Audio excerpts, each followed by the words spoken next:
3, 2, 1.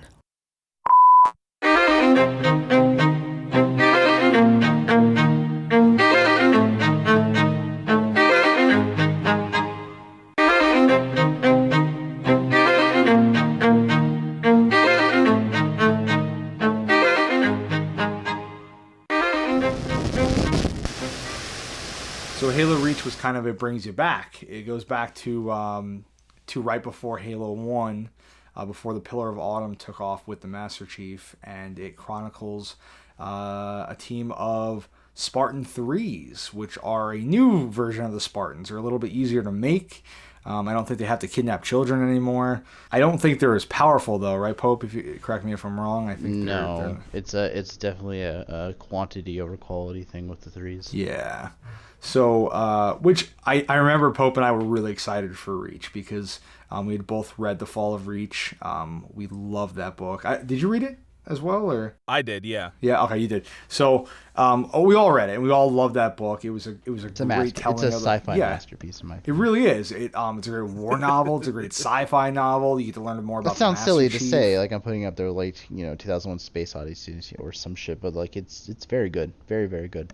Yeah, I think not enough people read it. Probably be like, it's a video game novel. How good could it be? It's fucking good. So if you're listening to this and you have not read the book, please read it. The Fall of Reach, really good. Or if you want to listen to the audiobook and hear how this guy pronounces Mjolnir and how he voices the only Asian character, it's definitely a ride. You didn't do it, right? Okay. No, I did not record the book, but I did listen to it. I always make sure I do at least one problematic Asian accent in any audiobook I record, just for him. Does he say Mjolnir? He says Mjolnir. That's nice. I can't believe they let him get away with that. They would never. Oh, it's not even like they made the name up for this, right? That's Thor's hammer. So anyway, so I know we were really excited. The trailer was really cool. They showed at E3. It was like, yes, we get to see the Fall of Reach. We get to see everything that led into the Halo trilogy. And then they fucking drop this team of Spartan 3s on you, and you're just like, what? And like the team's cool. I really like those characters. I think there's some great storytelling. Halo Reach is a really, really strong game. It was a little just weird because if you read the novels, you knew that Spartan 3s didn't exist yet or weren't supposed to exist yet. And I think that's where Pope was saying how the novel's no longer canon, though I did do some research while we were recording, and it looks like it is.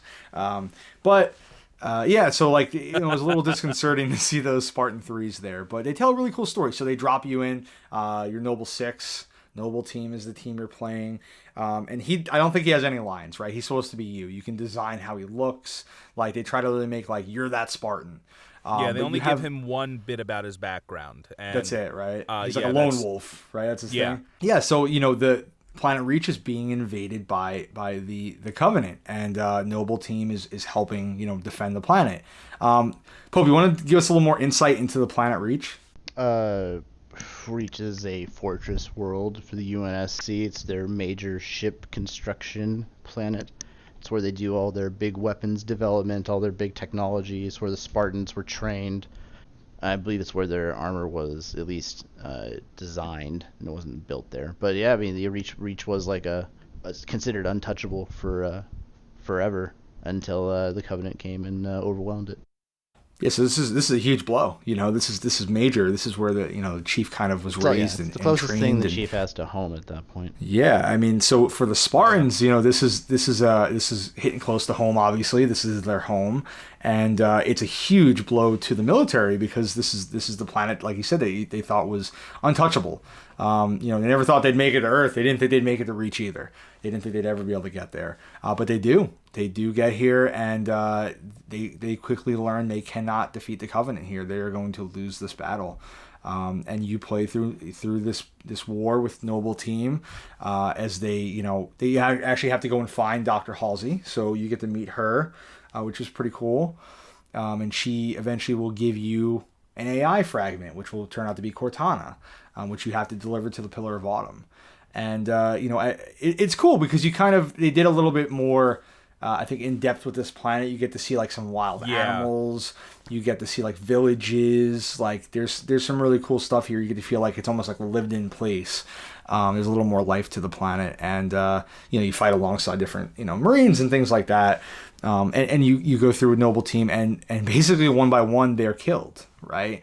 And I'm sorry, that was like my favorite part of the story was if you know the lore, you know that this is a failing mission, that Reach is going to fall. So first of all, just from the trailers where it seemed to be like, the entire Noble team trying to get the payload to wherever it needed to go, and then into the game, as the game progresses, you keep completing these missions, but that at the end you're going to fail essentially, or you may think that like, oh, maybe my character makes it out or something like that, but but it is really bittersweet that way, and that like as you keep going throughout the missions, you start seeing these Spartans getting killed in action.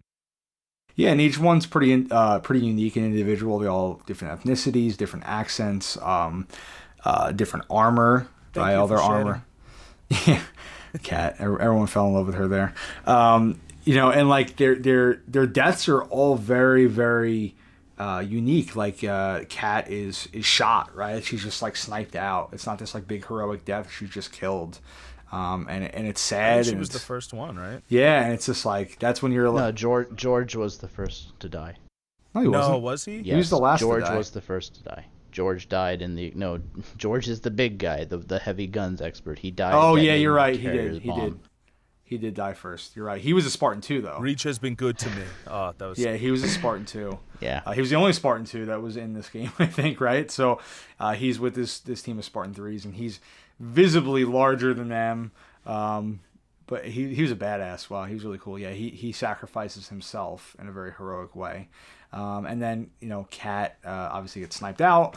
One by one, they're all they all get killed. Carter, I think he drives like an air. He auto Akbars. Yeah, he basically sacrifices himself to take out some enemy units. Who else? Emil. He has like the most badass death, right? No way. Yeah, Emil's got that knife and that shotgun. He was like my favorite character. He's got the skull on his mask. He's like, "I'm ready, yes. Are you?" Right? And he fucking stabs so that good. Covenant, and he just takes him down with him. Like, just so badass. Of course, Noble 6 ends up doing his... The last level of Halo Reach is brilliant. It's just you surviving to the death, and there's nothing you can do. Oh, it's so good. Yeah, it's how long can you survive? Your skills. It's your wave after wave of Covenant are coming towards you, and you're just fighting them until he dies. Yeah, slowly your shield drains. You can see like cracks in your arm, in your visor. It's poetic. It's really Yeah. beautiful ending. Seriously. For a character that has no lines, like you're like, they make it emotional. And the only solace in that is that they tell you getting Cortana to Master Chief is what eventually led to the salvation of the human race. Yeah, I mean, you got it to the Pillar of Autumn. You completed your mission, but Reach is lost. It's glassed by the Covenant, and all of Noble Team is killed. It's also the first game that introduced aerial combat, right? Like you were able to do like some stuff in space and some different ships and stuff. They'd never done that in a Halo game besides like the Banshees, but like, a little bit in Halo 2 with the Banshees, and they did a little in Halo 1, but you're right, there were entire missions based off of space battles and stuff like that. I remember enjoying it. I just felt like it wasn't enough. I think like it only had one sequence in Halo Reach. Yeah, I was like, why even introduce this if you're not going to do it more? Because it was well done. It was fun. They did it but a I little wanted bit more in of Halo it. 5. Yeah, they did do it more in Halo 5, but by then I mean, no one cared. no, yeah. No, I'm talking about Halo 4. So I thought the Reach game, the story, it was probably the strongest story, honestly. Like it was, learning this about Noble Team 6. I would argue Halo 1 is the strongest story simply because of its lack of storytelling. I think it does an incredible. I really do. I think it does an incredible job. It's straightforward. Well, it's show not tell, right? There are all these ambiguities, there are all these secrets. It's like you don't know exactly what happened before this game started, but they do a really good job of building this universe without overloading you with story and plot Yeah, details. it doesn't get bogged down by all the complexities. Honestly, like Halo kind of gets. gets goofier as it goes on, right? It kind of strays away from that sort of gritty realism and starts to really, especially with the fourth one. I mean, there always been like a kind of a goofiness to it though. Like Bungie has those like skulls that you can activate, right? Like Grunt Birthday Party, where when you shoot a grunt, like confetti comes out. Well, I'm saying like Halo 1 is like Halo Yes. 1 is like Aliens, and like Halo 2 is like Battlefield Earth. So I wouldn't go that far, but I know what you mean. Yeah, but I thought Halo Reach was a very strong game, even if it did deviate from the novels. Unacceptable. I'm disappointed in you, Ty. Yeah. Halo Reach is Sorry. perfect. Halo Reach is canon. How dare you? Oh, sorry. They also introduced in the multiplayer armor abilities, including the ability to sprint, which was, I think by the time this game came out, sprint was pretty much in every other shooter, right? Like, Yeah, they kind of had to add it in. Yeah, but I think the armor abilities were a little bit better than the items from Halo 3. Still not my favorite. They could be a little cheap. You know, they had like armor lock and stuff. I loved armor lock because because for me, like, I could never move fast enough. As soon as I started getting hit, I'll be like, "Oh my god, something's happening!" And I would just go straight into armor lock and then use the camera to look around my surroundings, see where I'm getting shot from, and be like, "Okay, here we go." There's also sprint, jetpack. Was there another one? I think there was another one, but I don't remember it now. It's probably really forgettable for a reason. Yeah, Halo starts doing gimmicks after 2. Yeah, that's the thing. They're trying to keep their multiplayer fresh, you know, in a ever expanding genre of online multiplayer games. Call of Duty started to really, I think, take over as the more popular one with the Modern Warfare series. They were trying to keep it fresh. And they added all these kind of like Pope said, gimmicky things that, you know, were hit or miss. I think more miss than hit, to be honest. But nobody liked armor lock. Nobody. I know, it was so cheap. You could, if a vehicle ran into you and you used armor lock, it would like knock the vehicle. Yeah. It was just like, it was so annoying. It was so frustrating. Yeah, it was kind of cheap. I think Sprint was a good addition, which I think after Halo Reach, it became just a regular thing you could do, right? You could just sprint it in Halo 4 and Halo 5, all that stuff. So, at this point, Bungie actually now is done with Halo. They decided they wanted to do a different game, and they have given the rights completely to Microsoft. So Halo Reach is their swan song. They are done. They are leaving it behind. So Microsoft, I believe, was a strong finish. It was a strong finish. So Microsoft decides they're gonna create a company, right, that's only gonna make Halo games. So that's 343 Studios. I believe they have some ex-Bungie employees, amongst other, obviously, people who know how to make a game, and their goal is to make Halo games and only Halo games. So they come out with Halo 4.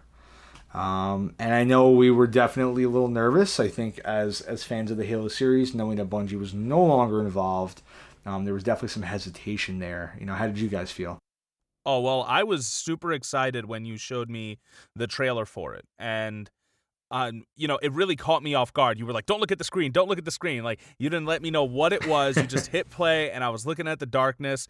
And as soon as you know what's happening, and you see the synapses firing in Chief's brain, and he's waking up from the cryo sleep, and Cortana's, John, I need you, and now I'm like, oh fuck, he said wake me when you need me, and now she needs him, and I was super excited to just to get back into it. I was actually really looking forward to it. I was actually deployed when that game came out, so I had to avoid spoilers because other people had it and they were playing it, and I couldn't talk to them. Oh man, that sucks. Cry me a fucking river. I know, really. Fucking first world problems, am I right? Oh, I was fighting for my life. Jesus. Was that in BioShock Infinite? That was really difficult to avoid spoilers for. Yeah, that's a game you need to definitely avoid spoilers for. But we digress. But I feel like when Halo 4 came out was right around the time that, I mean, I don't know if you guys feel the same way. I think it's really difficult to avoid knowing about games now. Like like you always know when a game's coming out. There's always information. You know, whatever social media you're using, they're tweeting about it. They're on Facebook about it. Like back then, it was like you had to wait for E3 and you didn't know what was going to be there. Like it was really shocking. I feel like I haven't been shocked by a reveal for a game in a long time. So like the Halo 4 trailer was the last one that really was like, wow, you know, like that's exciting. Something that I wasn't expecting, you know, right this second. And so that was cool. That's why I was able to introduce that to you like that. By not telling you what it was. Oh, yeah. I think I haven't experienced that in a long time now. Agreed. And while we probably agree that the best multiplayer so far has been Halo 2, it was kind of hard to top that every time they tried. So, I mean, this Halo multiplayer for Halo 4, I don't think it was terrible, but it was just kind of there. I really was in this for the story. I was super intrigued by the graphics in the cutscenes. They looked like that could be a feature film. It really did. Yeah, it was gorgeous. And we opened the game with Halsey getting interrogated about her war crimes, because that's exactly what happened. She kidnapped children. She experimented on them. She was responsible for several of their deaths. And they're going through the history of the Spartans and everything, and having these amazing cutaways to what they were capable of in the battlefield, stuff you never actually did in the game. And it talks about Master Chief. And like this game seems like it's going to be a little more Chief centric than centric on like the Halo aspect of it, if that makes sense. And and the guy who's interrogating her, he asks, he's like, do you think that the Master Chief succeeded because he was at his core broken? And that's exactly what you were telling me before, Pope, right? Like, that's kind of what he is.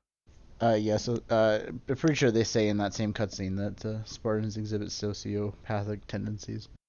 Yes, they do. Yeah, it's a great cutscene. Like in Halo 3, I think they talk about why is Master Chief such a special Spartan too? Like what sets him apart? Was he the best? Was he the strongest? And I think they kind of say that he wasn't like overall like the best in any one category, but he was kind of the luckiest, right? Like that was always his thing, his luck. But now they start to go more into like the psychological aspect of it. And I always like the that opening cutscene, especially when you think about like, do the ends justify the means, kind of, right? So like Halsey's being accused of war crimes, but I mean, she really did save the entire human race, if you really think about it, right? By creating the Master Chief, because he saved the human race. So it's kind of like, does she get a pass for that? Because, though she did kill children, which is a horrible crime, she saved how many other children? So I don't know. I always thought that was a cool thing they kind of started to explore a little bit. What a morality to explore. That's wild. And her, one thing she says during this, aside from my work saved the human race, and the guy says you're twisting history into your own favor or whatever, that's obviously something that we do all the time. The victors end up writing history, and that's no different here. But she says that children's minds are more susceptible to indoctrination. So I actually looked up a little something about the indoctrination. It was an article I found. You could find the source in the show notes. Pope, tell me if any of this sounds familiar. That indoctrination has 3 specific goals. 1, to remove characteristics that are detrimental to military life. That is, to subordinate self-interest to follow orders. 2, to train individuals to kill when necessary. And 3, to enable recruits to view themselves in collective terms. In this chapter, we describe general theoretical models of indoctrination and apply these models to the indoctrination of service members into the U.S. Armed Forces. So that was kind of like the thesis. Does any of that sound familiar? Does it sound accurate to you? Yeah, the general process of becoming a soldier is you are literally getting broken down so that you can be rebuilt back up into their image. Is that something you ever shake off? Yeah, over time. It really depends how, institutionalized you become. There are some people who get in, they simply can't function in the real world afterwards. So, but for me, there were Rogers and stuff like that for a while, but pretty much no. The military is a faint memory at this point. Do you regret it? No, why would I? I wouldn't regret it. No, I don't regret anything that led me to where I am right here, right now. I like that. It's a good way to look at the world. Never have regrets. It's not to say they never have regrets. It's just understanding that the past is the past, and you are where you are because of the past, and worrying about what could have been puts you at a place where you never meet your fiance, or you never, you know what I'm saying? Like, you gotta take the hits and the misses, and just definitely. Absolutely. So you said that it is possible for people to, to shake that off. Is it something that you need to shake off at some point, or like? It's really a desire. I assume that there honestly. are things. I mean, like, there are things you learn that you still use. The shit that's real cringy is the people who get out and still, they wear that very publicly. That whole like, I served, I was Billy Badass soldier. That shit really cringes me out. It really depends on like again, as I said, how institutionalized you are. Like, I got out and the first thing I did was completely just distance myself from anything military. The lingo, the whole fucking deal. I was pretty done with it. Wow. Yeah, there's this bit of information I found on a veteran site that's talking about kind of like rehabilitating and bringing individuals from their life in the service to their life as a civilian. I love that. I love that line. See, I love that. When you get into what I call the military circle jerk, there's this common theme, this stereotype, I would say, of the broken veteran who can't function in society. And while that is the case, that's what I'm thinking of. Yeah. I really do think that is severely overplayed. Veterans are just regular people, and most veterans are not fucking broken people. They're just kind of, just dudes who joined for a check mostly. That's what I would say.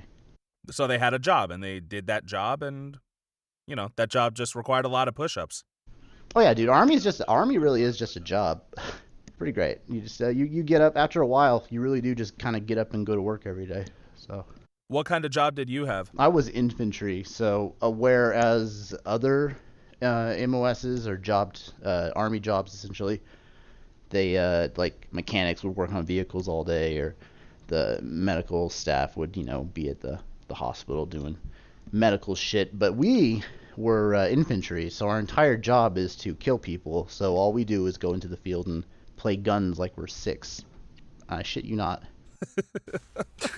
Like literally laying in the grass going bang bang bang bang. I am not kidding. I know you've told me off mic before that you kind of get used to like the idea of everyone around you is trying to kill you, right? More or less, like something along those lines. I think you told me. No, maybe that's what you told me once. No, I think the joke I said was that Afghanistan is actually kind of beautiful when you get past it. Everyone's trying to kill you, but honestly, yes, that's what you said. So was that like something that you didn't? You just shake that off. You don't bring that with you. That idea that like, hey, there were people were trying to kill you, so you just come home and you're like, I'm good. Nobody actually tried to kill me, but well, that's good. That's very fortunate. I'm glad to hear. I mean, that you know. Somebody that you know of. You never opened that letter I sent you. Yeah, I tried to kill you several times, but failed every time. So.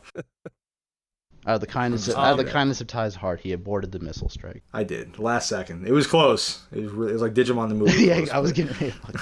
Oh my god. So tell me if these factors sound familiar to you, because according to this, there are many factors involved in a veteran's readjustment to civilian life. Let's see if Master Chief has any of these. What? A lot of talk about military stuff tonight. That's the whole point. We what do? We read between the lines of different forms of pop culture and discuss the social and political themes within. So, and Halo is pop culture, let me tell you. And it has some correlations. Yeah.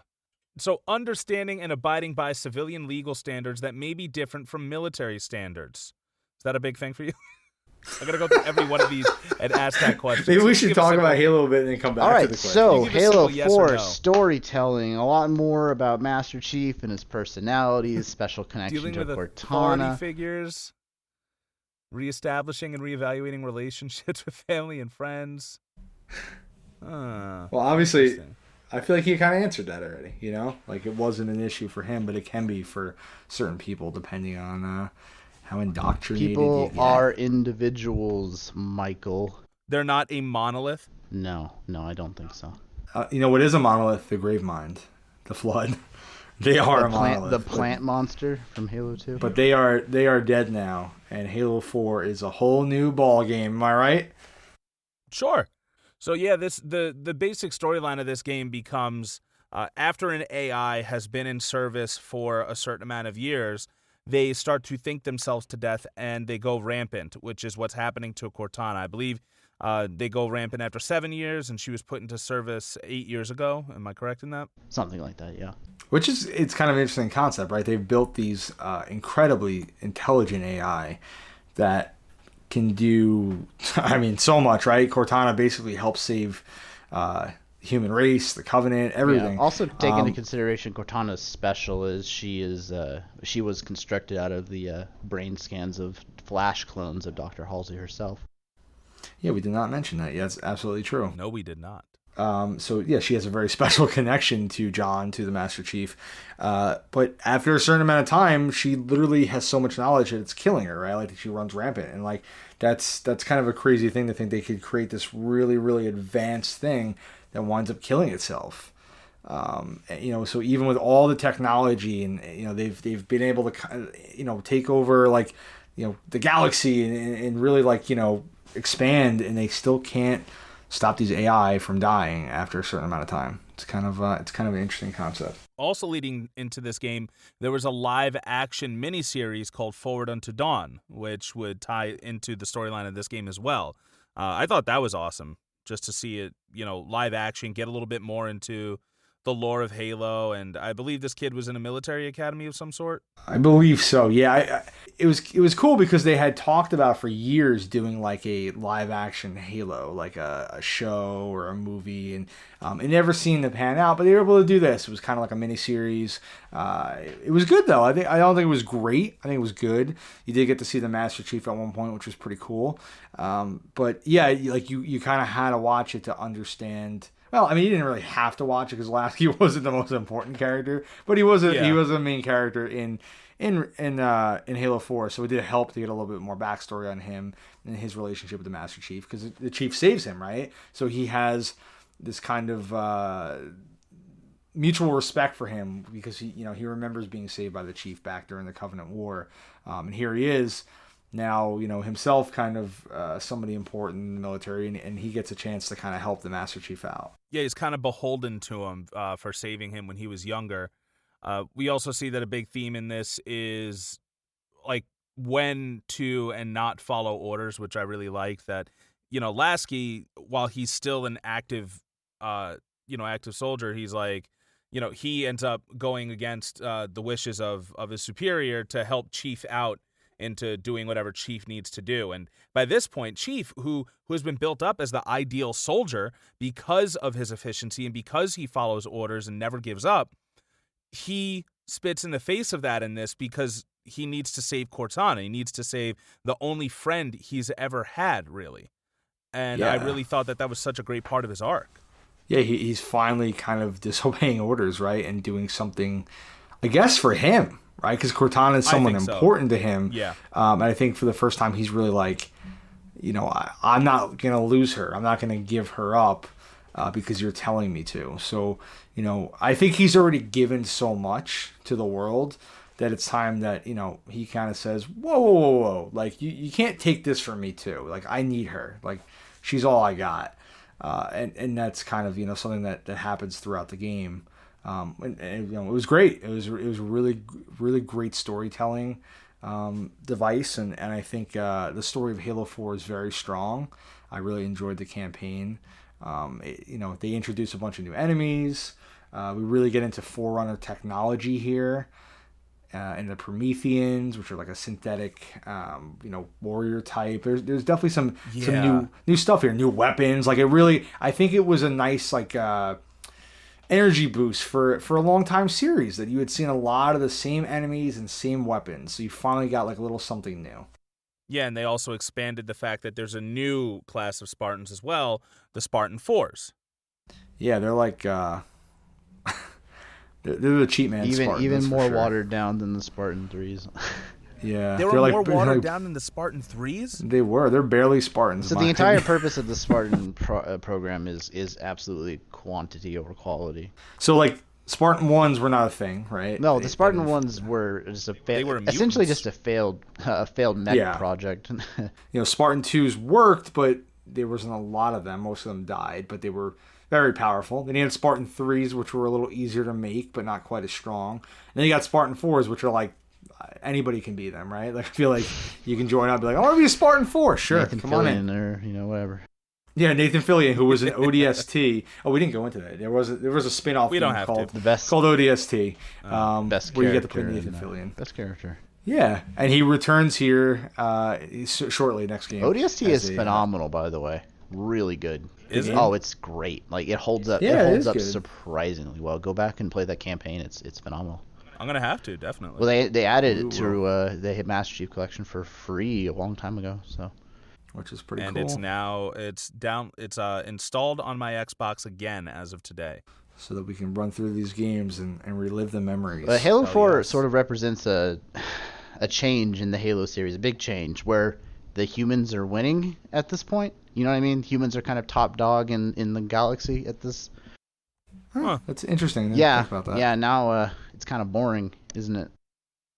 they are the what does Guilty Spark call them again? Reclaimers. No, the Guilty I Spark. mean, I liked Halo 4 a lot. I thought you enjoyed it as well, but I guess I was No, wrong. no, I love the Halo 4 story. It's just Halo's just kind of not as cool when the humans are winning. That's just my personal opinion. Well, they introduced these Fucking forerunners, Matthew right? McConaughey from True Detective. Yeah, now right. Hand in hand to oblivion. We have the Didact, right, who was like this the big head honcho of the Forerunners once upon a time, and he hates humans. He just fucking hates them. He's probably like one of the true like villains of the Halo series, because he just hates them. Right, the Flood was like trying to like survive because they feed on things. The Covenant had like whatever they were going on with their hierarchy, and they were all religious stuff, but like Didact, I don't know, he's just jealous of humans, right? Like it turns out he had some radical ideas that forced yeah. him. Well, the Forerunners had wiped humans out. were enemies of the Forerunners. Yeah, but that was only because why? Because the Forerunners had wiped out. So the people that came before humans them, were right? the humans were colonizing on Forerunner worlds because they were being Chased by the Yeah, Flood. they were fighting the Flood.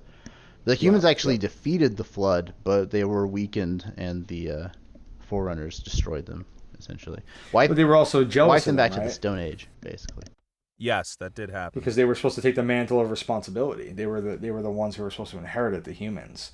But the Forerunners wanted it, right? So they took it. Well, the library made the humans the Reclaimers just to spit in his face. So Now the cutscenes for that story, I think they were included kind of like within the Halo 4 game, but they weren't part of the main storyline, if I remember correctly. But those, I'm pretty sure that the humans in those small scenes were actually, they looked like indigenous people, which I thought was very interesting, that before the humans get wiped back to the Stone Age, is that it seems that the ones who have colonized Mars, they do look like, like Native Americans, if I remember correctly. Yeah, they definitely were designed that way. They definitely look like that. I thought that was a pretty cool choice to make. And then the Forerunners, they defeat the humans, right? They win that war, and they basically send them to Earth, like you said, as like, back to the Stone Age, and have them start over after they had been so advanced and had, colonized the world and defeated the Flood. They'd done amazing things, and now here they are starting over from scratch. And this is, so many years before the original Halo games.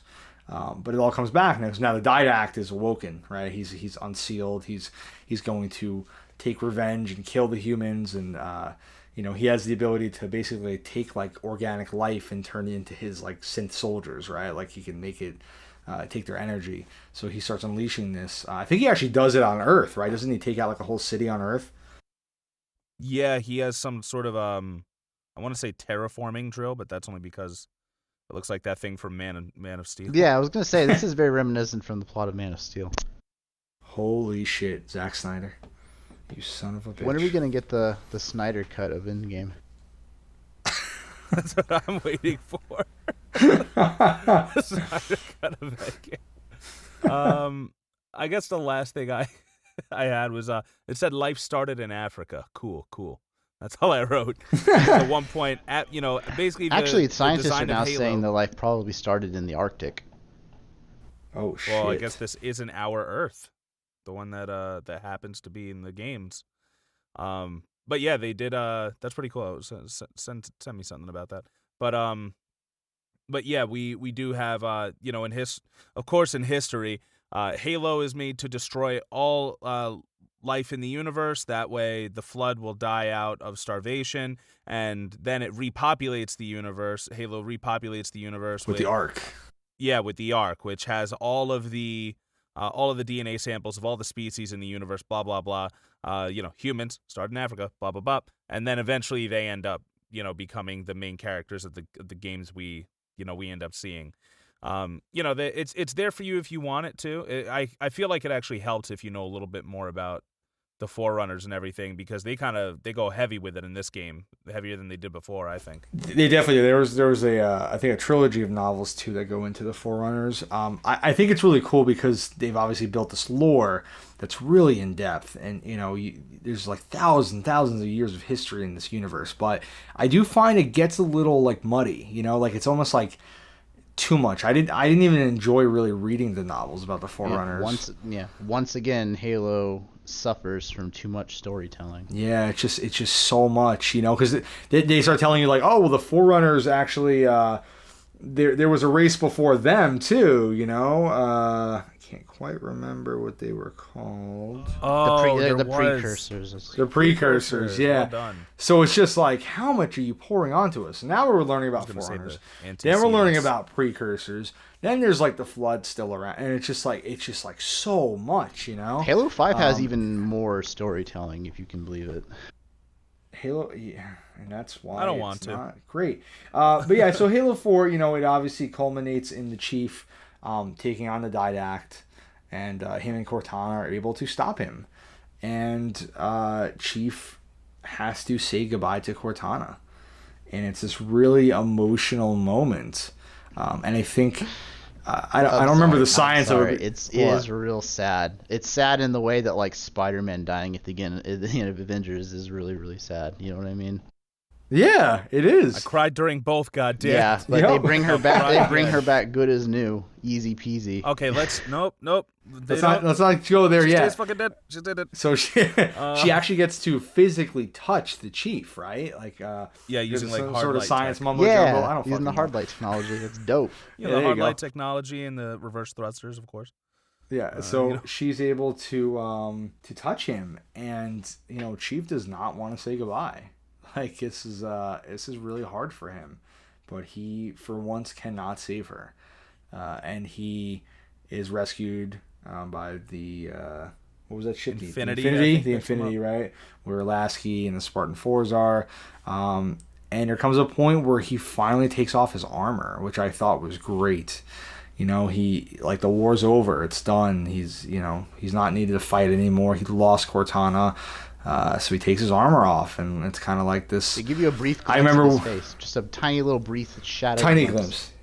Yeah, they never quite show his face, but yes, just a little bit. And I remember, when I beat it, I was thinking like, what does he do now? Like, where do you go from here? He goes back to work. That's what we find out in Halo 5. We find out in the next game that's what he doesn't go to work at Chili's. He just keeps doing. I know. Make no mistake. A soldier as institutionalized as any of the Spartans will never hold any job outside of the military for the rest of their lives. Make no mistake. No. But I think there's a moment here where I feel like Chief is kind of like he's realizing that's his life, and I think without Cortana now at his side, it feels a lot emptier. It really goes to show you how deep their bond was, because even when Chief is back together with Blue Team, it still seems to, he's with actual people, but you can tell that it really bothers him that Cortana's gone. Yeah, I mean, you could argue that Cortana was more human than him, even though she was an AI.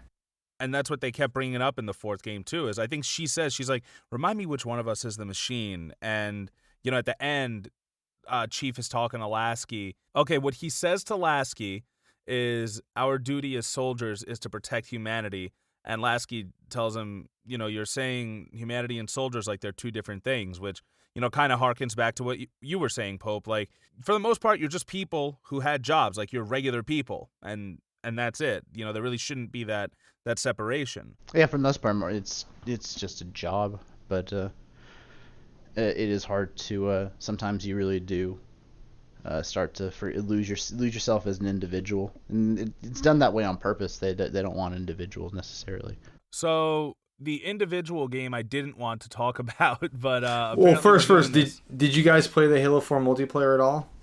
No, yeah, a couple not times. really. It was all right, I guess. Yeah, it was. Nothing it was stands out weird. about it. Play the Spartan I feel like Ops, if nobody nothing played. else, for the Yes. the cool movies, or you could just skip Spartan Ops and just watch them Those all on were cool. YouTube. That's also better. Yeah, that's also an option. No, I did like that little side The story. side story that with you got Halsey those. is really cool. That was cool.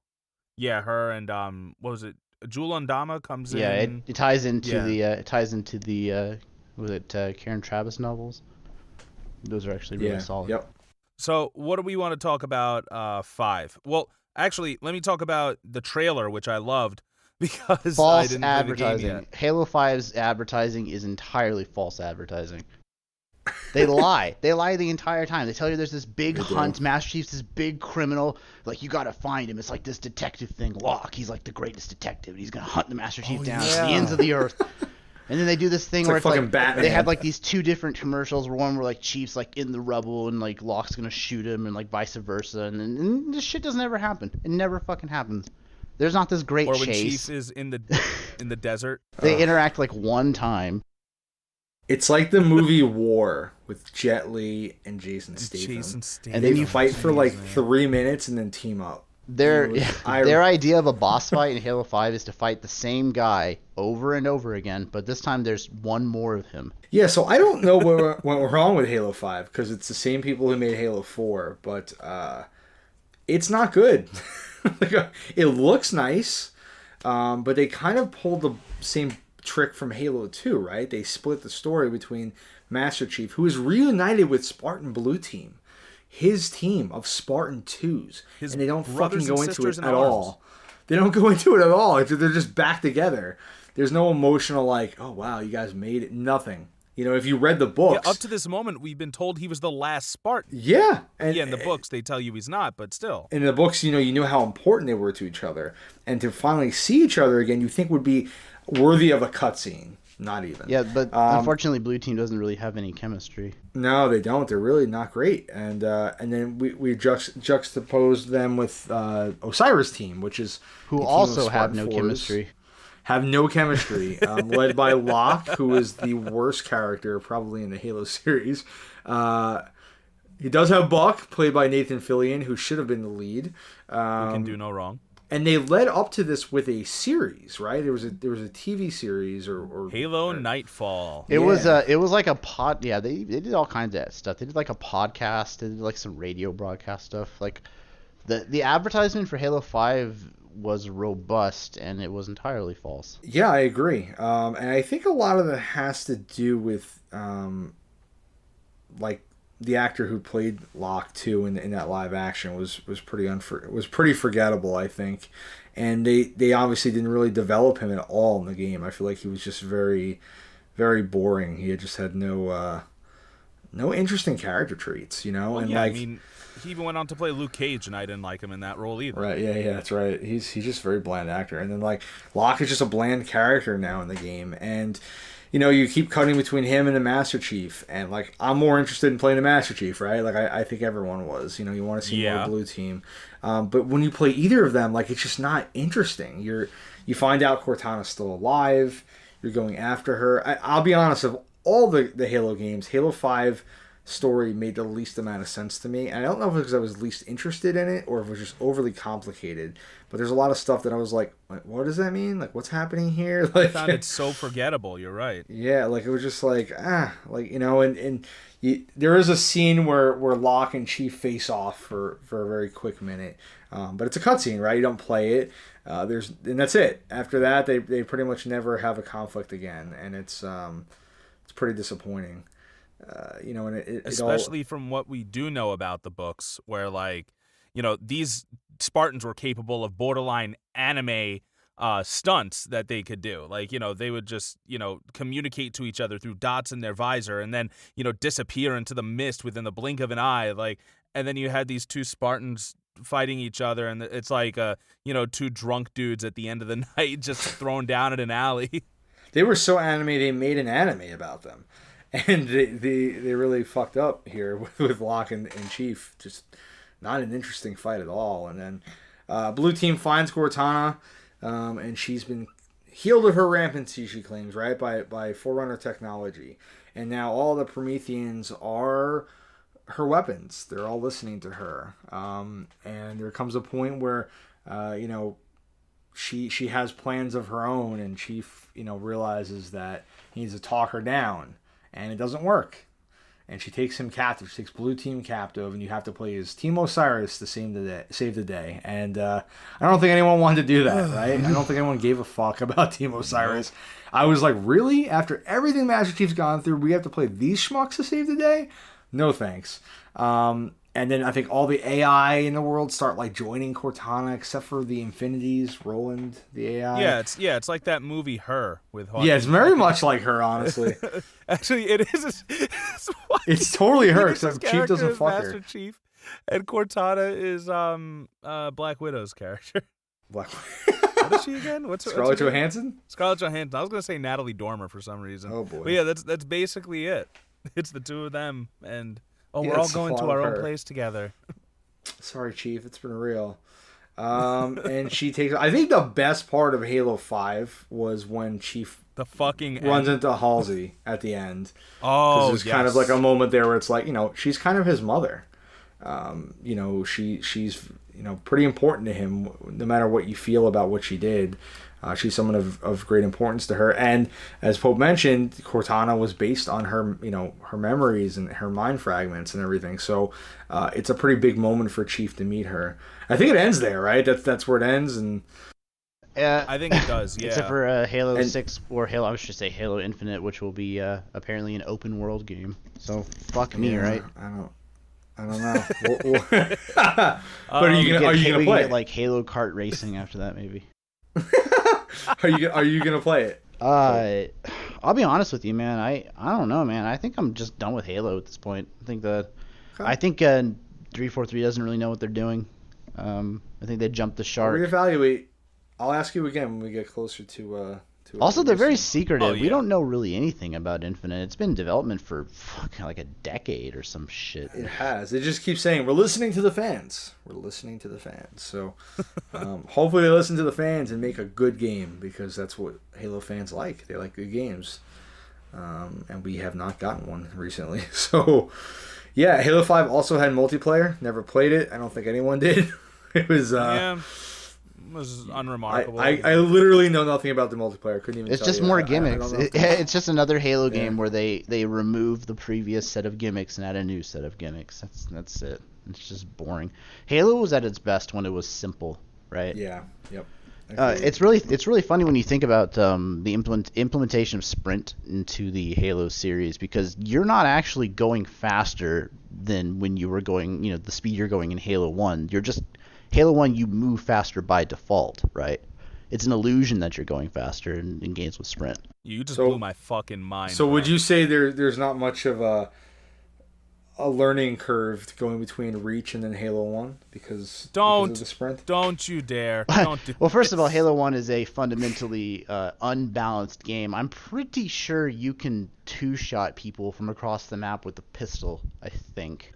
Oh, that pistol is the greatest weapon. There's only one person I ever knew who could do that, and that's the Pope 117. He was a beast with it. Wait, why could you scope in on a weapon without a scope, too? We'll get to the weapons in a bit. Chief had a scope in his eye. Last thing I wanted to talk about in relation to that game, just because you brought it up, is that relationship between Chief and Halsey. They had this awesome moment in the superior Halo 4 game at the beginning when it turns out that the reason Halsey's being interrogated isn't necessarily for her war crimes. It's because they want to know how to make a successful Spartan, and they take that and implement it into the Spartan 4 program.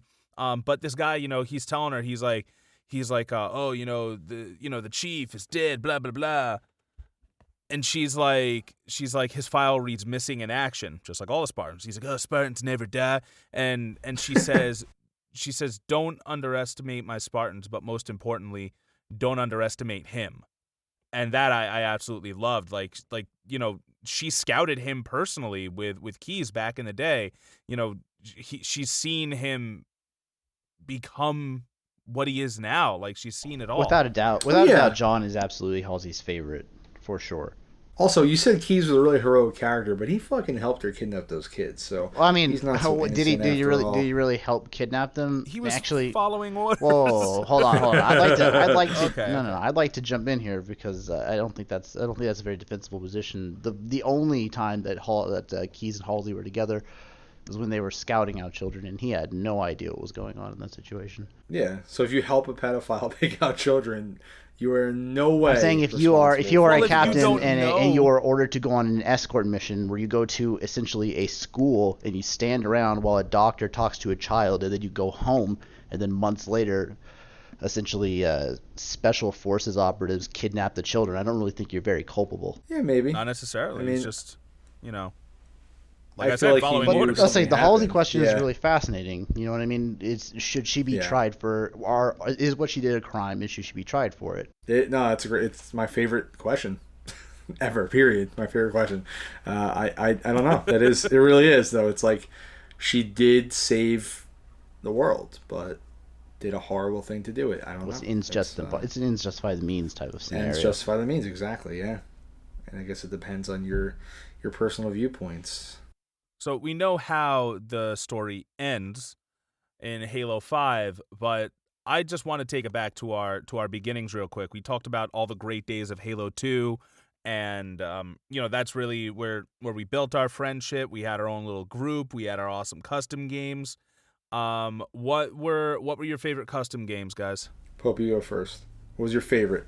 I don't want to say zombies. Zombies is too easy. That's like the bread and butter, right? I really was a fan of Tower of Power. That was my jam. How did that one go again? So there was a level, I can't remember the name of the level, but essentially there was a tower on one side, and there were two entrances to the tower. One entrance was just a ramp that went straight in, but there was a turret that was placed above the ramp that made entrance essentially impossible. So you just had one guy on the turret just mowing down entire legions of people trying to get across. And the other way to get through was like a side entrance, which was like this really long, really narrow bridge, and there would just be this non-stop meat grinder brawl with shotguns, one side just pushing into the other side, and no one would ever budge, but eventually you would break through, and it was just it was really fascinating. The games went on for hours, and That reminds me of like the train scene from Snowpiercer, where like they're just like locked in combat, like Yeah. like everyone just like over and Yes. over. Like that's kind of like what that bridge was. Like you the entire bodies, the entire bodies, point of the bodies. game is obviously to break into the tower and control the tower, because the tower has the turret, and the turret is gives you the most kills, right? But some of those games really did go on for really, really long time, but it never got boring. It never got repetitive. It was always just like, it really did feel like a really even struggle the entire time, you know? Definitely, you're always kind of coming up with different strategies for taking the tower, and like how would you defend it? Would you jump down and like surprise them? Would you just stand on the bridge and wait? It was really Unless exciting. you're the character with connection host, and then you could sit in the back and snipe people with your shotgun. Ooh, connection host, what a thing that was. Never more evident than in Troy. But Oh my god. And that was Ascension, by the way. That was the name of the map. Ah, yes, classic. That's yeah, easily my Ascension, favorite one of the map. best. Ty, how about you? I gotta say it. I'm sorry, Pope. It was Zombies, but definitely Zombies. That was the one that I met Pope on. It was the one where you became Booch the Friendly Zombie. First It one was I the played, yeah. Actually, the story of how I met you, I thought you guys were dirty cheaters. Oh wait, It's true. Take us back to it. No, it was just some random. I it was saved some you. no, it was some random game on Battle Creek, I think it was, or Beaver Creek. I don't know. They rename it. Yeah, Beaver Creek. But you guys invited me to another, just another game or party after that, and you guys were doing super bounces, and I had no idea what the fuck that was, and I just thought you guys were fucking cheating, because you guys were like flying all through the fucking. I couldn't even do them. I It couldn't must do have been super people bounces. we were with, because Yeah, I knew about them, but I could never get it. Yeah, but I accused you guys of cheating, and then I don't know. I guess it just worked out. I definitely saved you from Seriously. Zombies, though. Oh yeah. Yeah, I know. Oh, that's I right, love- because he was the Royal Popesman. You don't Yeah, remember? well, He I called me was the a Royal Royal It was Popesman. a Homestar Runner reference. I don't know if you ever heard of that, but I know of Homestar Runner, but I never got into it. yeah, the Pope thing was never. There was a lot of people always thought that I was like the Pope thing was because I was like super religious. No, I just That's what religious people do. They call themselves the Pope. No, I got the name from fucking like early seasons of Family Guy. I just like the Pope character on there, so I just named a Spartan character the Pope in Halo 1, and then it just kind of stuck. It just stuck. But yeah, I love zombies. Obviously I was really into zombie stuff, and it was just really, really fun, man. Obviously I did not create the zombie game, but I did come up with my own version of it, and I was really proud of that one. My version was there was human weapons across the map, and they did not respawn. Yeah, finite ammo for sure. So you had to find a weapon and survive for as long as you can. And I just thought it really added like another layer to the game mode because zombies could pick up the weapons and waste the ammo. Yeah. You had to kill the and zombies. You would eventually run out. Zombies is a balancing act. There's too many guns on the map. The zombies don't stand a fucking chance. I never did. I was the worst zombie. But that was what was amazing about the zombies game type. It wasn't just a game. There was an entire social element to it, right? Yes. Because people couldn't, like in Halo 3, they have it so you automatically turn into a zombie when you die, right? But that wasn't a thing in Halo 2. People had to follow the rules, and sometimes people. The honor system. Yeah, it was an honor system. If you died and if nobody saw it, then you could just be like, oh, nothing happened, Yeah, like it was really. I mean, like you said, like it was kind of an interesting like social test almost. Like to see like people would. Well, we'd weed out the disloyals, right? Not? And eventually we'd have a party of pretty solid dudes that would know what to do. But like, that's where like the enforcement comes in. Like, obviously Ty wants to be good cop, so he'll have fucking either me or Booch fucking start shit or just kick people out. Yep. Like sometimes there will be games in zombies where zombies are not having a good fucking time, so we would go around the world. We call it around the world, right? But we had like insiders, right? We were like working with the zombies behind the scenes to like set up. Because I was always a zombie. Yeah, to like set up like we're like gonna bring them down this fucking hallway, slaughter them when they come through. Because we had to like get the game going because like nobody wants to be a zombie because being a zombie sucks. Yep. It would be funny because like I'd be in the lead and like I would know you'd be standing right there, but we'd have a truce. Yeah. So like I could walk, so I'd walk past and that's it's crazy. all clear. That happened. Oh my God. And then this other motherfucker comes by and he gets taken down, and then Pope would like shoot you and be like, "Oh my God, he got him! He got him!" Booch the friendly zombie came from. Yes, I would come and bring you guys ammo, and then the zombies would get pissed at me, and then he's bringing them ammo, he's bringing them guns, and like I would go in. And then, we'd be like, don't shoot Booch, don't shoot Booch, he's nice. Yeah, I would come in just to hang with you, and then like somebody would be like, oh my God, it's a zombie, and they would kill me, and you're like, no, that's Booch. No, we were crafty about it too. We would have you like in the room, and you're like off limits because Ty said so, of course. And then every once in a while, it's like, all right, we need more zombies. Just kill somebody, and you just fucking slice a motherfucker. Yep. That would be the best part. You'd be hanging out So for a good like 5-6 minutes, and then we'd be like, it's time. Pick someone. or when you would kill one of your own people if friendly fire was on, and then take their ammo while they respawn somewhere else on the map with no weapons and zombies all over the place.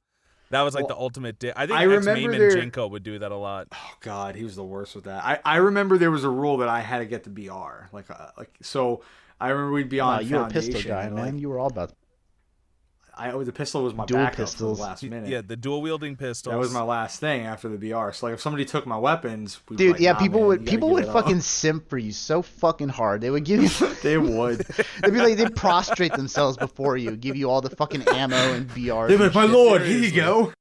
Because they knew you had the fucking power. They knew you were the one who granted them access to the fucking party. So of course they're gonna suck your dick. They did. Everybody wanted in. It was wow. It was kind of a power trip, man. Yeah, no, this is the beginning of your ego. Oh yeah, my ego got real big. Holy That's fuck. when the Rel. Yeah, the Rel persona really did kind of take over at that point. Yeah, I had my whole. I had a fucking, Xbox Halo clan named after me. We had a clan named after me. I was Grand Wizard of Rel's Raiders. we had. What was the name of? What was it? The Ring Raiders. The fucking. Yeah, it was pure. It was Rel's Raiders, but then when we teamed up with Perfect Circle, it was Pure O. That was his name, Pure O. And he was like, "We're gonna be like taking the world by storm." And then I remember he would put in a bio that we played all these these games that we didn't have. We were like, we just play Halo 2, and he's like, Yeah, the bio he don't wrote know. for his Ring Raiders clan was ridiculous. Like, we are a worldwide every global base is a organization. Where it was like, Jesus, we just play fucking Halo, dude. worldwide. Yeah. Behind every war is a warrior. Yeah, Behind yeah. every warrior is a soldier. Behind every soldier is a sword. It's like, what the fuck are you talking about? Oh man, there was some. Yeah, so Zombies was my favorite. It was really intense when you would get down to like the last. What was the party type? 16 players, I think. So like, if you were the that was last max human then. or one of the last humans, all of a sudden you have 14, 15 zombies running in after you. And I just remember, dual wielding pistols, like pop, pop, pop. You can't miss a headshot because then you're done. Yeah, it really does make every It was round really count, doesn't exciting. it? Yeah, it was really exciting. Got the blood pumping. It was just a really fun game. type, and everyone really I remember enjoyed doing Tremors it. was a fun game. Tremors was good too. Where we would get on Tremors the with yeah the the wraiths, right? yeah Tremors based On on Coag? the movie, right, with the Yeah. worms that come out of the ground and eat people. So you had like the Spartans had to get from one end of the big map to the other, the two bases. Canyon, yeah.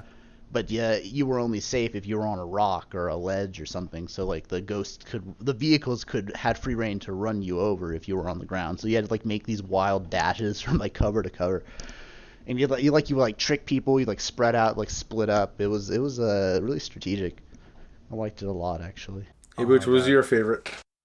Well, you already said Zombies, so I don't want to take that. I will say Zombies is, that was my first introduction to Halo ever. I didn't even know like there was a story or anything beforehand. I knew the image of the dude with the armor on, but that was it. I had no idea that I would end up getting into it. He was a zombie before he could even walk. It was crazy. Yeah. We had a game tag called Troy that was really fun. I was about to mention Troy. That's the one I was going to mention. I'm not going to say it was my favorite because I really loved a lot of the stuff you could do. But yeah, Troy was you would have the brute shots. You would fire them into the air, hoping you could hit someone on the other side of the map. And then after everyone had their ammo run out, you would get in the center of Coag and just try to beat each other down as best you could. The best part is waiting for those. You would get you just lob your artillery and you would get kills, triple kills, double kills. It was awesome. Yeah. There's always a jerk who kept because you one had to put it with round. no shields, right? Yep. So one shot everybody. Yeah. You always save that one round, and it comes down to the one last round. battle, and they fucking No, shoot that's you. It's cheating. like, No. oh, I remember saving the last prick. round was cheating. I remember that. It was cheating. Oh, it but definitely is. Yeah. It still won the battle. It If you was had the still connection fun. host though, too, it sucked because you always got advantage on the melee. Oh, did you? I forgot that was a thing. Yeah. Yep, Connection 'cause host you had move advantage in quicker. everything. In Tower of Power, the shotgun was extremely overpowered for the connection host. There was no dedicated servers back then, so it was a different time. I will say there was a time that, so I did get really into Halo, like for a bit, like more than you did for a month or two, and it was insane. Because just the multiplayer in general, never mind the custom games, was pretty awesome. They had all these different matchmaking types, and it was such an unforgiving leveling up process. Like if you. If you lost a match, you could lose XP. Nowadays, if you lose a match, you just don't gain as much XP. But now we have the participation trophies of experience in games. Back then, it was, listen, if you sucked, you would go down a rank. Like you would have me play with you and like game types that didn't matter because you didn't want to lose your rating. Well, obviously this was That's true. this was no problem for a clan as prestigious as Rails Raiders, of course. We were obviously top won of the every line, match, clearly. Clearly. and I was also there. But when I was really into it, I was really into it. I remember like I would stay up till like 4 a.m. and then the next day during school I would fall asleep. Ty's like elbowing me, trying to get me to wake up. And while I'm sleeping, I'm dreaming that I'm on midship coming at someone with a brute shot off of a grav lift or something. Like it was wild. And I remember you were living and breathing Halo back then. Oh, dude, I talking really about was. living in Halo. When Halo 2 came out, I literally had to go. I was like in class, and I had to go give myself like a pep talk in the bathroom, like splash my face with water, be like, just a few more hours. Halo 2, just a few more hours. Like it was a big deal, man. It was. Like next to Homer Simpson's desk, you just have Halo, and it's like, do it for her. I would come home to voicemails from people being like, "Hey, like, I just got home from school. I'm jumping on. Like, I'll see you soon." Like, dude, how amazing crazy. was it to know that you were going to log on to Halo 2 and just jump into a party of like 16 people who all fucking know you. Yeah, they all want to hang right out off with the you. They bat. all want to talk to you. It's just amazing. It was pretty incredible, and this went on for years. It did. I will say my crowning moment for me that I loved was during Slayer. It was, Slayer is 4-on-4. The thing with this game is that you could level down. So there are people who would sometimes do that on purpose. They would lose as often as they could, go all the way back down to 1, and then pwn the noobs and work their way back up again. So on my team, there happened to be 2 people who were de-leveling. So they were killing themselves and each other, so that way we would lose kills and lose the match. But the guy who was with me and we actually were killing the other team faster than these guys were killing themselves. And we were like, we're almost, what was it, 50 kills, right? I was like, we're almost there. We're at 49. No, we killed himself. It's 48. All right, now, like, we had to work our way back up. And then, like, he and I became friends after we won that match. We never played another game together. But that was like my big Halo 2 moment when I was, like, at my peak of Halo fanaticism, if you call it that. Physical performance. That's exactly peak digital performance. That's what it was. Man, do you remember Mayman? Oh yeah, I remember. We had a diverse group. I remember his was it Aristocrats joke? Oh my god. Yeah. Yes. Yes. We weren't even playing the game. He was so funny. We'd be playing a custom game, like let's say Tremors or Troy, for example, and he'd start telling the Aristocrats joke, and everyone would stop. They would all stop and they would just listen to the joke. And it would go on for sometimes 10, 15 minutes. Like, he would just keep going. And it was hilarious. Like, he would just capture everybody to the point where they just wouldn't even play the game, just listen to this joke for however long. He was an incredibly funny person. Definitely an awful person. But yeah, I'm sure I wouldn't be friends with him now. But I'm pretty sure he went to jail. He just didn't come back on one day. That's what I heard. Yeah, he's a very problematic individual, but very funny. Oh yeah, no, very funny. Charismatic for sure. But yeah, we had a very diverse group of friends. I mean, everyone from little kids to what was fascinating is that we all, for the most part, were very civil with each other. So yeah, we were underage too, man. We were like 15. That's true. I keep forgetting. But we had like Spartan, who was probably like 13 while we were. Did you just forget how to spell Spartan? You just forgot the R. That was. Yeah, he forgot. As we would call him That's Spartan. how young he was. It's like fucking New England, Boston. Hey, you fucking Spartan over there? Yeah, my friend. Master Chief.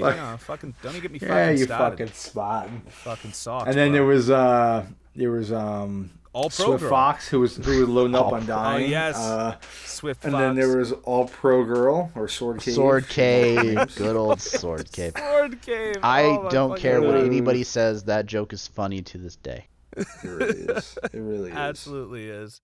Oh man, no, they were really just wild times, and they were great. Remember the first time that you and I stayed up like all day doing it, and like we started to hear the birds tweeting outside, Ty, and we were like, oh shit. My and like God. your mom was getting ready for work, and we were like, fuck, like we gotta we like we were turn like, off the Xbox quietly, and every night I'd be up. I'd be up all night, and I'd play with Pope a lot. And I'd be we like, would even play after like 9 o'clock. We're just talking in the lobby about life and shit, man. That was Halo 2. It was so much more than just a game where you shoot things. I'd be like, I gotta get off, man. I gotta get off, or like one more game. And you'd be like, yeah, no problem. Then we'd start talking about fucking, I don't know, zombies or movies. And before I know it, it's 4 o'clock in the morning. I gotta be up in like 3 hours. I'm like, God, every time, man. Like it just, you just didn't want to get off. It was. I don't think there'll ever be quite an experience like it. And, it's funny to say it's a video game, but it was just such, like we've said a couple times now, a social experiment. And it really showed, you could build a community. And we really did that. This is pre-Facebook, MySpace, more or less. Yeah. Pre-Twitter. Like that was our social media. That's how we met each other. That's, I remember, like, at that time, you want to talk about indoctrination, I was, when I was doing martial arts and I was heavily into it, like, that was all I would do. I would eat, sleep, breathe martial arts. I would work there all the time. I would neglect everything else in my life. But like, I remember being so excited to come home and play Halo with you guys. Like, that was my, that just like Pope giving himself only a few more hours. Come on. Honestly, jumping on Halo 2 was like going home every day. It felt like more home than it did an actual home for me. So. Yeah, it was a place that we all felt welcome. We always knew there was somebody looking to play with us, and we all came together. I mean, it created friendships. I mean, we've been friends with Pope since 2004. And then it immediately died when Halo 3 came out. Yeah, unfortunately. The entire thing fell apart instantly. I mean, there were still like, I remember, you and I would play with Addison or Frosty or something like that. Yeah, we would play a little bit, but but it definitely wasn't the same. We would never be able to be like, all right, let's get another 16-person party back on and like do a full game of zombies. Like it just didn't happen. It was, it was like catching lightning in a bottle, and it really was amazing while it lasted. Yeah, Halo. Also, Halo 2. It was really something special. Benefited from the fact that the Xbox original had no games until. Yeah. The only thing to play other than play? Halo 2 was Crimson Skies and. Okay, I was on it. Your favorite, Crimson Skies. That came with Xbox Live. Crimson Skies, the game Land they of gave the away Dead. with the Xbox. Seriously, Halo 2, an Xbox game, Broke was the the fiddler's most green. played Xbox 360 game for years until Gears of War came out. That's crazy, right? Yeah, wow. What was that one where you were a vampire who had a gun and you could like go into vampire mode and see like X-ray stuff? You What? remember that one, Ty? The Predator? Is that what you mean? No, I don't mean Predator. I don't know what you're talking about, then. Predator wasn't a vampire. All right, one day we'll find it. Oh, wait, you're talking about you mean an actual game? A vampire game? Yeah, it was a game. Yeah. Oh, I thought you meant a game mode in Halo. I'm sorry. No. An actual. Predator. That's right. What was That it? was another game The title. Predator had camo. You would have camo, and everyone else radars were turned off. Fuck! That was so cool. I remember that. It was intense. There was a lot of great games. Played a lot of When Left you 4 think Dead, about it, like too. they had.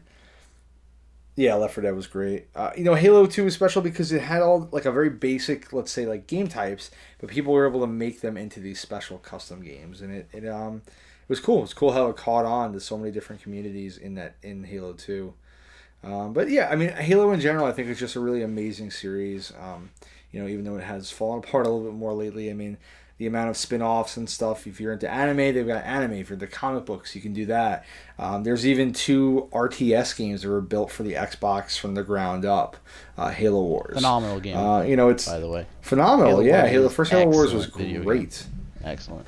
Really, really good. We had a lot of fun. We played quite a bit of that online. Dude, too, Halo Wars I I could go for some Halo Wars. Me too. We'll play that right after this. I don't know about you, but I can go for some Halo Wars with a milkshake. Hey, yeah. I mean, Halo was it was iconic, and I don't know if it'll ever be able to regain that status again, but it definitely lives on in video game history. It created, it made the Xbox what it is today. We wouldn't have an Xbox One if Halo had never come out and made people buy those consoles. So, I'm really glad it did, and it'll always be one of my favorite series of all time. That's absolutely beautiful. Any closing statements from you, Mr. Pope? I think Halo's pretty cool. That's fantastic. Halo's it's pretty great. It really is. And, like up until this, like just going back into it in such detail, I was like, yeah, I like Halo, but nah, you're right. It did feel like going home. It really, forged friendships. No, and yeah, stuff, real and shit. Halo helped me through probably the hardest times in my life, the loneliest times in my life, probably, where I really didn't feel like I had anybody. Yeah, it was something special. I mean, I remember I had an 18th birthday party, this huge blowout party. Everybody came to my house, and we had 2 Xboxes set up in my bedroom, and we were having tournaments in there, and it was just fun, man. It was just really, really fun. Like people would just come together and Yeah. I even flew fucking all the way from fucking Oklahoma to New York just to fucking hang out with the Halo buddy. Yep. It's pretty cool. and it's pretty special. You don't really see that too And then often. we went over to a friend's house and they were playing Halo because of course they were. And Ty and I had That's an all people are amazing doing. game where we came down to the last fucking point and then we were tied and then we just walked away. It was great. Yeah, we walked away. What? Yeah, there was no winner. It was pretty great. Get out of here. Real shit. Real shit. Was this on lockdown or lockout? It was probably lockout. I think it was. There's one more thing we need to address. What do we need to address? The order of the Raiders. Oh my God. All right, It's right. Fight Ty before is at any Raider time, 1. Booch. I'm That's here. indisputable. I'm sorry, Ty. You don't get to You don't get to be Raider 2. That's ridiculous. You're fucking Rel. All right, you're Raider 1. All right. Now the spot for Raider. I was always Raider 2 though. I mean, I'm just saying, Booch. If you ever want to challenge me for it. There it Ooh. is. It's back. It's always. It's official. I remember that. That was during Reach too. You'd be like, anytime, Booch. Anytime you want to fight me for it. That's where we were able to use the call sign. We played a lot of Halo Reach online, and we would use the call signs. We did. Yeah, I mean, you folks heard it here first. The challenge is out there, so there can be only one. He won't. I don't know, man. He's weak. I don't know. We'll see. He's a paper man. I'm afraid, all right? I'm afraid. You want to break me down? You want to hear me say it, Adrian?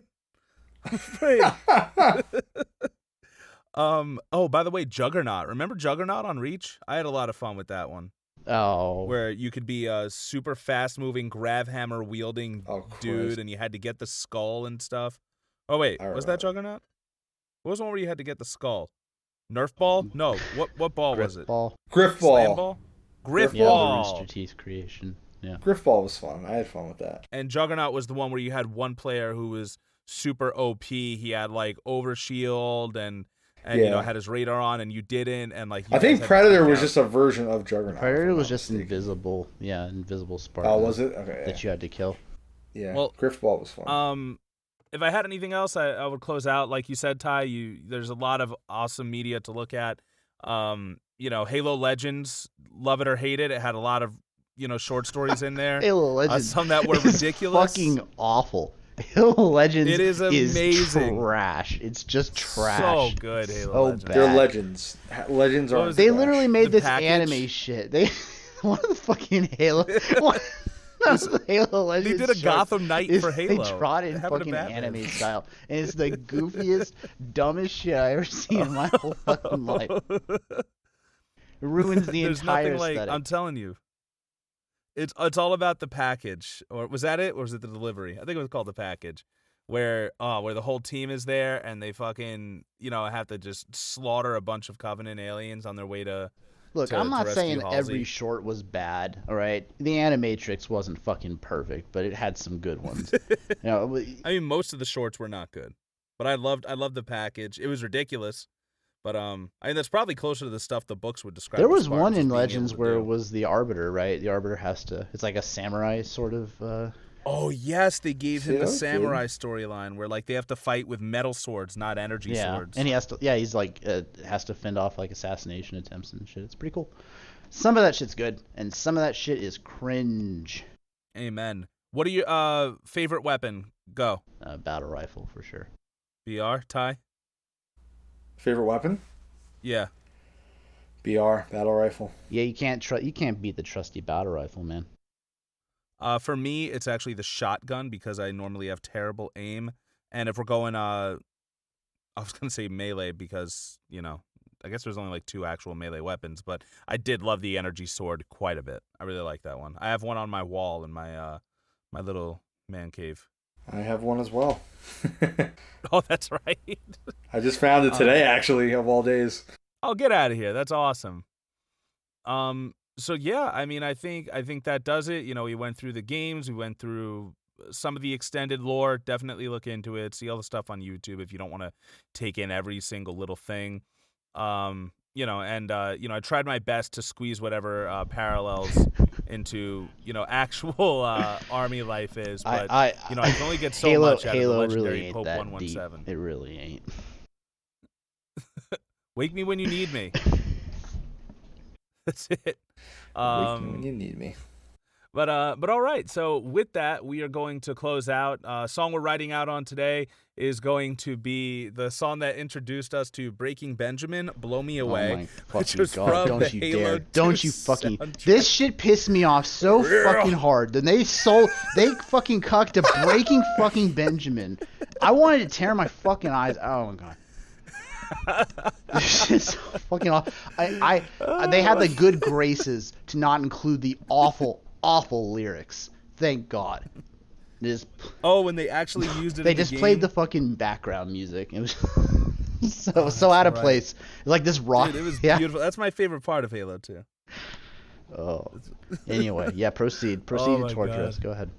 But yeah, so it's gonna be. I'm gonna split this in 2 parts. So if you have a suggestion for the song on the first part of this episode, feel free to let me know. We need a hero. Ooh, get the the Shrek 2 version. That's the good one. Oh, holding out for a hero? Yeah. Oh yeah, that's the one. That's the one. Works for me. Dude, that my song God. fucking like that. The remix of that song slaps today. Oh my God. In the meantime, if you enjoyed this, you can listen to us and rate and review us on Podbean, iTunes, Spotify, or Google Podcasts. Follow us on Twitter at PolitiPopPod. Find us on Instagram at PolitiPopPodcast. Email us at PolitiPopcast@gmail.com. Find our show notes and sources at PolitiPopPodcast.wordpress.com. Special thanks, as always, to our listeners and to Antonia Little for logo design. Specialer thanks to the Pope 117 for gracing us with his presence. Cool. For the PolitiPop podcast, I've been Mike Booch. I've been Ty117. I'm Pope. He's Pope. That's right. And remember, no matter what you're reading, watching, listening to, or no matter what you're playing, never stop thinking, never stop learning, and always remember to read between the lines.